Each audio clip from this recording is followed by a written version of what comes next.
రేవంత్ రెడ్డి సర్కారు అసమర్థ అసంబద్ధ విధానాలతో రాష్ట్రంలో రియల్ ఎస్టేట్ రంగం కుదేలైంది. హైడ్రా ఎఫెక్ట్తో రియల్ ఎస్టేట్ నిర్మాణ రంగం తీవ్రంగా ప్రభావితమైంది. కాంగ్రెస్ పార్టీ అధికారంలోకి వచ్చిన నాటి నుంచి గడ్డు పరిస్థితులను ఎదుర్కొంటుంది. దీనినే నమ్ముకున్న బిల్డర్లు ఆర్థిక కష్టాలతో ఆత్మహత్యలకు పాల్పడుతున్న ఘటనలు కలకలం రేపుతున్నాయి.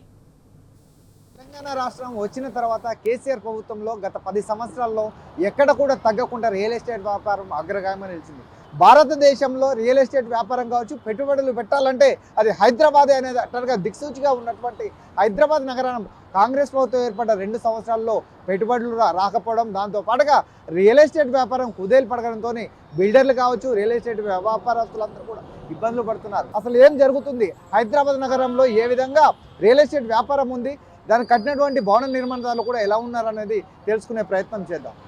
గత 2 ఏళ్లుగా రియల్ ఎస్టేట్ వ్యాపారం స్తంభించిపోయింది. బీఆర్ఎస్ ప్రభుత్వ హయాంలో అనేక ఐటీ కంపెనీలు, ఇతర పరిశ్రమలు పెద్ద ఎత్తున రావడంతో రాష్ట్రంలోనే రియల్ ఎస్టేట్ రంగం దూసుకుపోయింది. 2 ఏళ్ల క్రితం రాష్ట్రంలో కాంగ్రెస్ ప్రభుత్వం ఏర్పడిన తర్వాత రియల్ ఎస్టేట్ రంగం ఒక్కసారిగా కుప్పకూలింది. ఎన్నికల అనంతరం పుంజుకుంటుందని భావించిన రియల్ ఎస్టేట్ వ్యాపారులు పెద్ద ఎత్తున భూములు కొనుగోలు చేసి ఓపెన్ ప్లాట్లుగా మార్చారు. గత 2 ఏళ్లుగా రియల్ ఎస్టేట్ వ్యాపారం, బిల్డర్లు కట్టిన భవనాలు కొనుగోలుదారులు లేక పూర్తిగా స్తంభించిపోయింది. కొనేవారు లేక, అమ్మకాలు జరగక రియల్ ఎస్టేట్ కార్యాలయాలు కూడా మూతపడే పరిస్థితి వచ్చింది. రియల్ ఎస్టేట్ రంగం ఇప్పట్లో పుంజుకునే అవకాశాలు కనిపించకపోవడంతో ఈ రంగాన్ని నమ్ముకున్న వ్యాపారులు, బిల్డర్లు రోడ్డున పడుతున్నారు. లాస్ట్ డెకేడ్ 10 ఇయర్స్లో కూడా హైదరాబాద్లో చాలా బాగుంది. ఇప్పటికన్నా ఇప్పుడు మందగమించిన మాట వాస్తవమే. కాకపోతే ఇప్పుడు కూడా కొత్త ప్రాజెక్ట్స్ డిక్లేర్ చేయడం వల్ల మంచి రోజులు వస్తాయని అనుకుంటున్నాము. గత 10 ఏళ్ళు కన్స్ట్రక్షన్ రంగం చాలా బాగా అభివృద్ధి చెందిన మాట వాస్తవం అండి. జిహెచ్ఎంసీ కానీ, హెచ్ఎండిఏలే కానీ, జిహెచ్ఎంసీ అధికారులు కానీ, హెచ్ఎండి అధికారులు కానీ ప్రభుత్వం దీని మీద ఫోకస్ చేసి ఈ రంగంలో ఉన్న సాధక బాధకాలు గ్రహించి మద్దతిస్తే కొంత ఉపశమనం కలుగుతుందని మా నమ్మకం. ఆర్థిక ఇబ్బందులతో రియల్ ఎస్టేట్ వ్యాపారులు, బిల్డర్లు ఆత్మహత్యకు పాల్పడుతున్న ఘటనలు కలకలం రేపుతున్నాయి. తాజాగా వనస్థలీపురం పోలీస్ స్టేషన్ పరిధిలో ఆర్థిక ఇబ్బందులు తట్టుకోలేక కట్టిన భవనాలు అమ్ముడు పోకపోవడంతో మనస్తాపానికి గురై ఉరిపెట్టుకుని ఆత్మహత్య చేసుకుంది. దిల్సుఖ్ నగర్లో ఎన్నో సంవత్సరాలుగా భవన నిర్మాణ రంగంలో ఉన్న హరికిషన్ 2 సంవత్సరాలుగా కట్టిన బిల్డింగులలోని ప్లాట్లు అమ్ముడు పోకపోవడంతో ఇబ్బందులు ఎదుర్కొంటున్నాడు.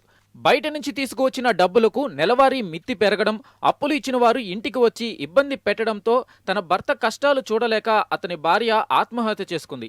కాంగ్రెస్ అధికారంలోకి వచ్చిన తర్వాత రియల్ రంగం పూర్తిగా కుదేలైంది. దీంతో ఆర్థిక ఇబ్బందులు తట్టుకోలేక అనేక మంది రియల్ వ్యాపారులు సూసైడ్ చేసుకున్న ఘటనలు చోటు చేసుకున్నాయి. హైదరాబాద్ అభివృద్ధిలో కొత్తదనాన్ని ప్రజలకు పరిచయం చేయకపోవడం కానీ, గత ప్రభుత్వంలో జరిగిన అభివృద్ధిని కూడా కొనసాగించలేనటువంటి పరిస్థితిలో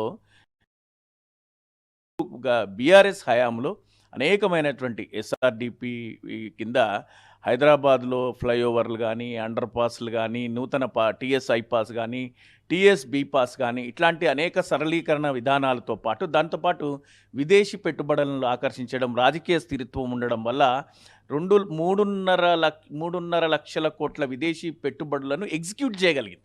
ఈరోజు రేజింగ్ తెలంగాణ పేరు మీద 5 లక్షల కోట్లు, 5.5 లక్షల కోట్లు అని చెప్పుకుంటున్నటువంటి కాంగ్రెస్ ప్రభుత్వం దాన్ని ప్రజలను నమ్మించలేకపోయినటువంటి పరిస్థితి. హైడ్రాన్ తీసుకొచ్చిన తర్వాత ప్రజలందరికీ ఒక భయం పుట్టుకుంది. ఎంతోమంది రియల్ ఎస్టేట్ను నమ్ముకొని అన్ని రంగాలు, సమాజంలో అన్ని రంగాలను ప్రభావితం చేసేటువంటి ఈ రియల్ ఎస్టేటు ఈరోజు కుదేలైపోవడం వల్ల ఒక్కటి కాదు, రీటైల్ రంగం పూర్తిగా పడిపోయింది. హైదరాబాద్ కుదేలవడంపై బిల్డర్ అసోసియేషన్ ప్రతినిధులు ఆందోళన వ్యక్తం చేస్తున్నారు. రాష్ట్ర ప్రభుత్వం ఇకనైనా రియల్ ఎస్టేట్ పైన దృష్టి సాధించాలని డిమాండ్ చేస్తున్నారు.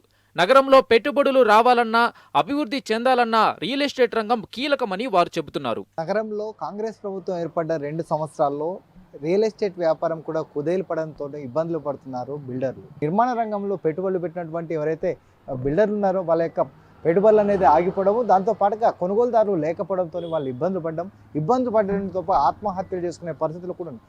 ఇప్పటికైనా సరే రేవంత్ రెడ్డి ప్రభుత్వం కళ్ళు తెరిచి రియల్ ఎస్టేట్ రంగం వచ్చేసి అభివృద్ధి చెందింది అని చెప్పి మాట్లాడేటువంటి రేవంత్ రెడ్డి ఇకనైనా దానిపైన దృష్టి సారించాలి. దాంతో పాటుగా అభివృద్ధి అనేది కూడా తెలంగాణ రాష్ట్రంలో కాంగ్రెస్ ప్రభుత్వం వచ్చిన తర్వాత తగ్గిపోయిందంటానికి సాక్షాత్ ఉదాహరణలే ఈ ఆత్మహత్యలు. కెమెరామెన్ చందుతో రణ్యూ టీవీ, హైదరాబాద్.